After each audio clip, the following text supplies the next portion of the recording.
The left is completely out to get. They are after Justice Sonia Sotomayor. And I promise you, and you know this is true, if conservatives were doing this, it would be racist, it'd be misogynist, it'd be every single ism in every possible way. They'd say it was attacking the judicial legacy of America's first black president, just because he's black, of course.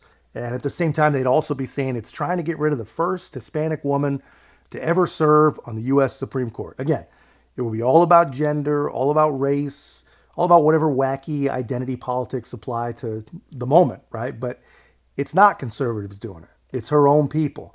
And really, it shows you how far off a cliff this party has fallen. A judge progressive enough for Barry just isn't going to cut it anymore. And really, I think they know from private conversations that she isn't planning on doing this forever. And actually, she's been pretty open about the fact that it's a pretty shitty job when you really break it down. But why now? Why are they doing it now? Why are they starting the push to get rid of her now? I think it's because they're pretty sure that if Joe Biden wants to nominate a justice to the Supreme Court, he's only got about 8 more months to do it. We should learn a lesson, and it's not like there's any mystery here about what the lesson should be. The old saying, graveyards are full of indispensable people, ourselves in this body included.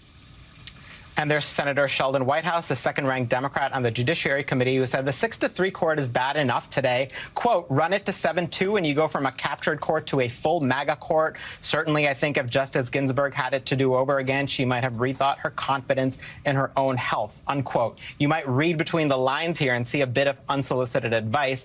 Other Democrats, like Senator Mazie Hirono, say they have no such advice for Justice Sotomayor, who, I will note, has given no indication that she plans to leave the court. She's about to reach her 15-year milestone on the bench this year, and nobody doubts she's currently operating at full speed. One person who is not touching this is President Biden.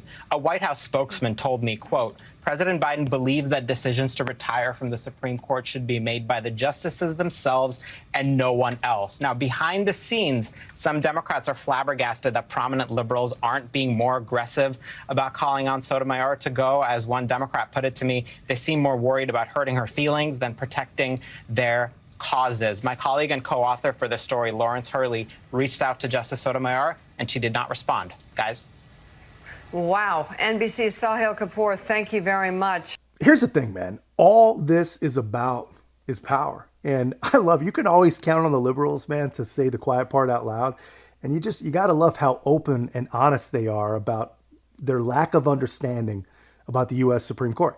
I think the quote that said it best was liberals are basically heart-checking each other and saying that anyone who isn't trying to force her out must just care about her feelings more than they care about their own causes. And luckily, no courts are about your causes. Well, except for courts in New York and maybe one in Georgia.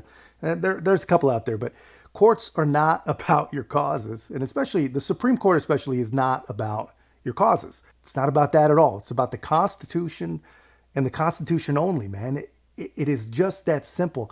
Agendas, causes, projects, concerns, whatever you want to call it, those are for legislation. Courts are to make sure that whatever legislation these fools come up with is constitutional. And it is really not complicated. I mean, it really is that simple.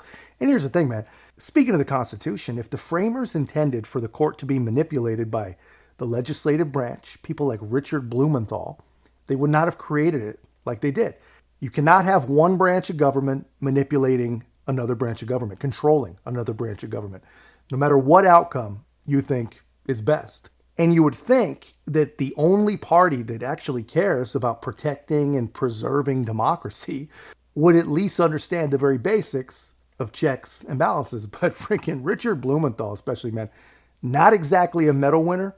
And come on, Connecticut, guys, this guy's got to go. I mean, it has been long enough. I mean, I can't believe he's still there. But anyway, that's just my take, man. Let me know your thoughts in the comments. And if you haven't already, be a part of our growth. Make sure to like, comment, subscribe. Most importantly, share the channel. I'll see you in the next one.